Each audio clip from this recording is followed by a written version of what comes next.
So today we're going to be talking about paddle tails. In specific, the ones I sell in my store, but some of this is going to apply to all paddle tails. To start off, I think a lot of people think of paddle tails as a bait fish imitation. And of course, they're correct. But you don't need to limit yourself to using this bait to mimic bait fish.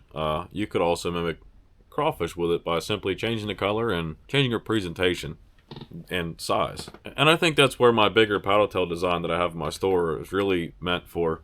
But also mimics a thicker bait fish like an alewife better too. But to me, a paddle tail is about the most utilitarian bait you could have. It catches all species. You can mimic both bait fish and crawfish. You can fish it slow in the bottom like a Ned. You can fish it in the middle of the water column slowly or quickly. Just depends on how heavy of a jig head you use. And I've also run it on top like top water. If you throw a 16th or 18th ounce jig head on it, on a big paddle tail, and you keep your rod tip high and you burn it across the top, it'll plop like a whopper plopper if you do it right. I spent an entire year of my life only fishing paddle tails. This is a bait that literally can be used all year in all conditions. And the main reason why I think that's possible is simply because of the paddle tail. You know, when you think of finesse bait, you think of more of a visual type of bait. A bait that's going to look good in the water and move with the water nicely. You know, but when you think of mud, like a fluke isn't going to announce its presence. A paddle tail does with that paddle tail. Even in muddy water, a fish will know where that bait's at because of the pressure waves put off by the thumping tail in the water. Bass have a lateral line that picks up pressure waves underwater. Actually, I learned that from this very expensive discontinued book I bought years ago. I actually learned a lot from this book. A lot of this book is like hard to understand, but then it's like they take a second look at it in a very layman's term way, and it makes a lot of sense for me that way. It has been assigned functions as various as detecting light, touch, and chemicals to the secretion of slime. It wasn't until the 1960s that a remarkable scientist named Sven Djurkarov, I have no idea what that is, argued convincingly that fish must use their lateral lines to detect water motion. This motion can be generated by the fish itself, water currents, or by some external moving object. The lateral line seems adept at detecting subtle movements of biological sources, small prey fish, for example, located some distance away. That, I think, may be the most important part of this. For this reason, Sven described the lateral line sense as distant touch. And so, what I think is important is, it kind of suggests that from a pretty great distance away from the fish, they can feel extremely subtle movements like a school of bait fish. And so, when looking at a paddle tail, that's putting off a whole lot of thump. So in the mud, a paddle tail is absolutely going to work. Is it the best method? Probably not. But it is possible. And not all finesse presentations can do that. You know, there's so many ways to use a paddle tail. And honestly, my favorite way is in the spring. And just doing... I'm working it kind of like a Ned. Sometimes I'll drag it. Or do slow, nice pops off the bottom. Which is actually what I do when I want to catch walleye. Walleye love paddle tails also. You know, just try to get in touch with bottom. And every time you feel bottom, give it a split second. And then do a quicker pop off the bottom. And then almost just pause your rod tip and let the current and the weight of the bait just flutter back down to the bottom. In summer, you know, generally speaking, I did really good throwing smaller paddle tails, like a 3-inch skinnier version paddle tail, and in the current, in the eddies and in the current, and I would catch a ton of fish that way. I wouldn't necessarily call it the best summer bait, but it will work. Getting into the fall, same principle applies. In the fall, they should be chasing bait fish, and a paddle tail can be a great way to find those fish also. You know, at one point in time, you know, what I would do, or how I learned certain areas and where fish would be in the fall, you know, sometimes I would take and I'd put 2 rods out with some 3-inch paddle tails and just paddle up current, and those fish will let you know where they're at. And when you find a school, stop and just fan cast the crap out of it. That is actually the beginning process I use to really find schooling smallmouth in the fall. And then coming in the winter, I think a paddle tail may be one of the best, if not the best, winter bait for me. And there's reasons for that. In winter, fish are very stationary. You basically have to put a bait within, I don't know, maybe this much of their face to get them to eat it. And what you need to do is put that bait that close and not move it leave it there. Do not move that bait. So you have to have confidence that you're in a spot where a fish will be, and then you have to have confidence that your bait is going to get them to eat. And I think the key with that is what I call like a secondary action. I don't know if I'm using that word correctly, but in a river, there's always some current. So when you put this on a Ned, the tail wants to stand up, but the current runs over top the paddle tail, and nice and slowly, that will just thump back and forth, really slow, real nice and subtle, right in front of that fish. I think a lot of times in the winter, fish will like forget something's there unless you have something to remind them that the bait is there. And that could be movement from you, or like what I like is a paddle tail is just down there subtly moving, you know, and then you can just give it a few twitches to get them to eat. I don't throw paddle tails that often now. I have since learned that there are other specific baits that in specific circumstances will work better than a paddle tail.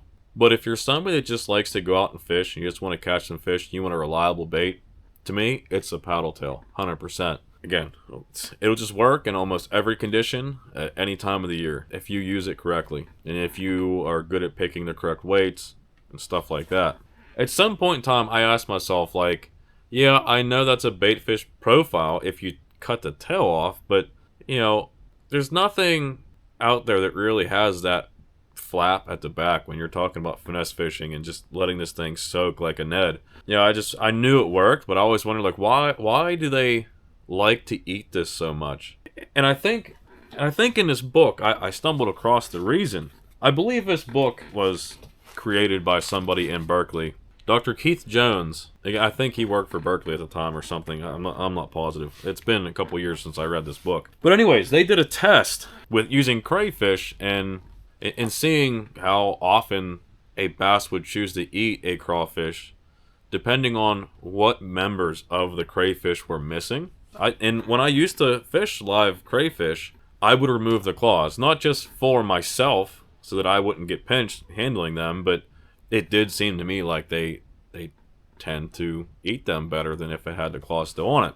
So they did a test with claws, without claws. Then they left the claws and took the legs off. Then they took the legs and the claws off, only the head off, and then they took only the tail off. And by far, the clawless, legless version got eaten way more often than any other version. Oddly enough, to me, that looks just like a paddle tail with the paddle on the back. And then the second most eaten was with the claws taken off, the legs still intact. So, you know, I had already known fish love to eat the paddle tail long before purchasing that book. But reading through that book and seeing that, I was like, yep, that it works. That it looks exactly like what they want. You know, which kind of goes hand in hand with realizing that it just seems to be bass like to eat food. You know, it's whatever's easiest for them to eat is what they want. The other bait that looks just like it is a Ned, which may be why a Ned works so good too. But me running that paddle tail for an entire year and literally not picking up anything else, what it taught me the most was where the fish are.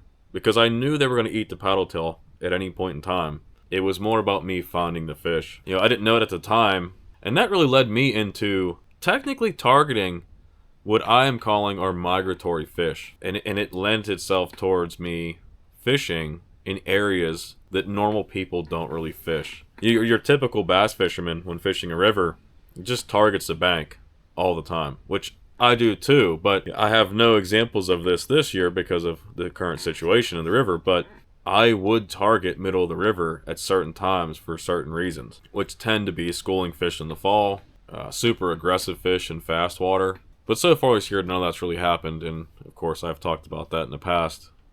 We don't really have those fish this year, and that's my opinion. But so looking at the paddle tails I have to offer, what's currently in my store are both 3-inch paddle tails.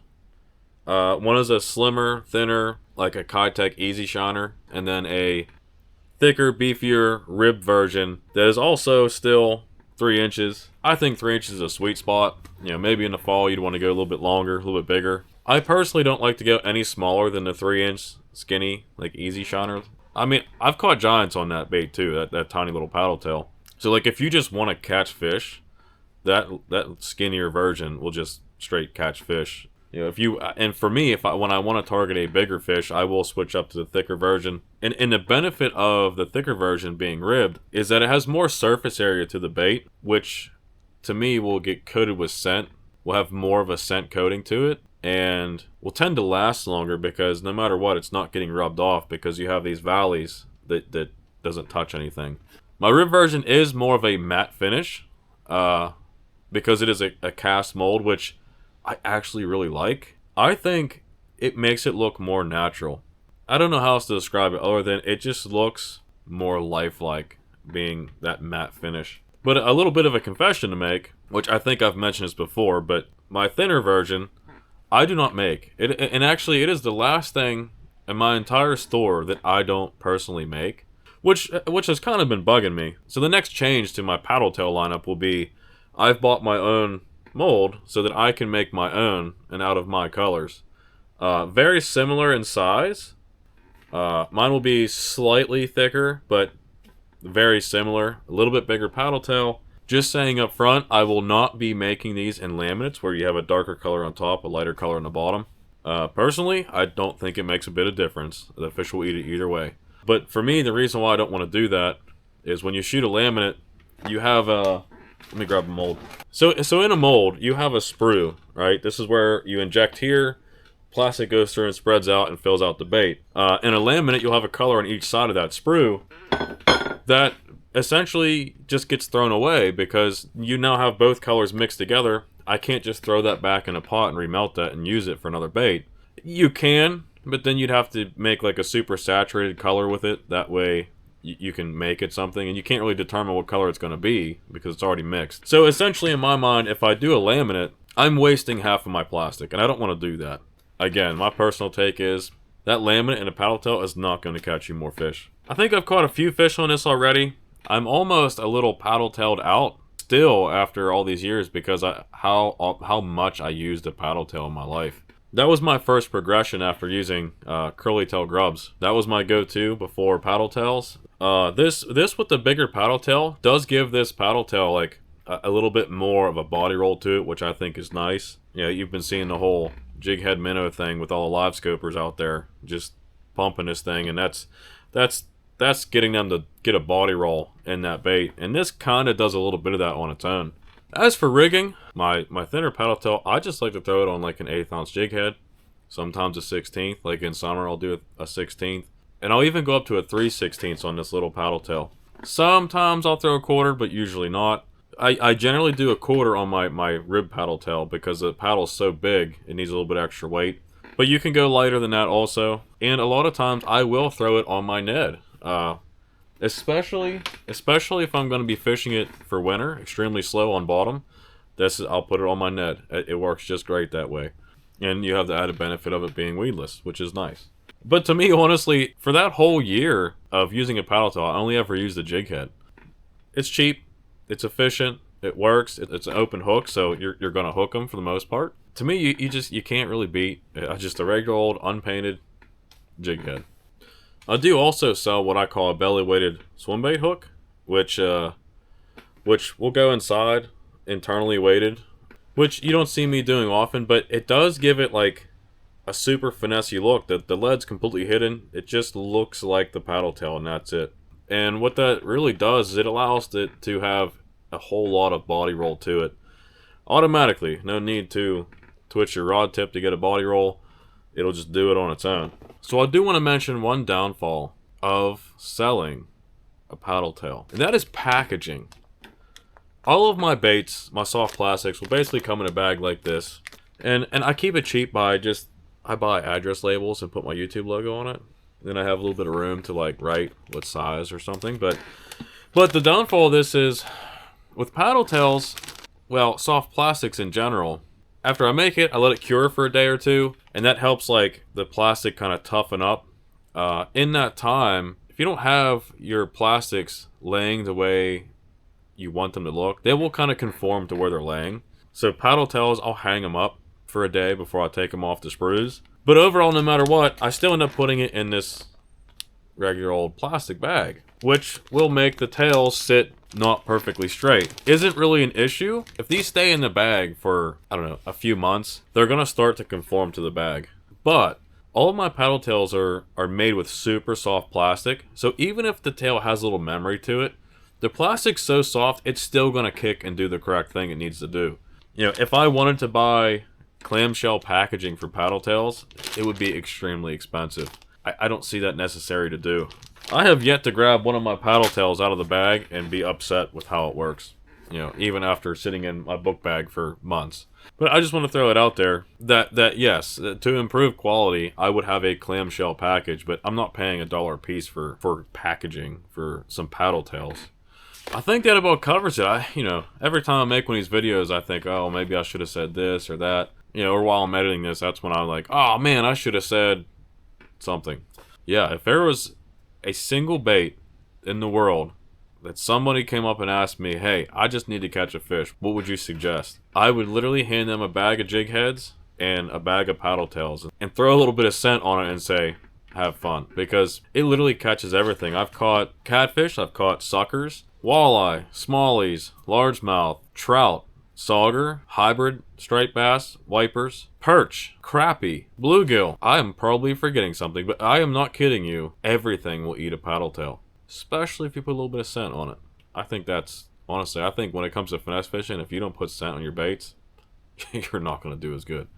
But yeah, definitely stay on the lookout for my new paddle tail, which will have new colors. Link is in the description to my website where I sell my baits, if you're interested, of course. I definitely appreciate you guys watching and buying things from my store. Definitely keeping the dream alive.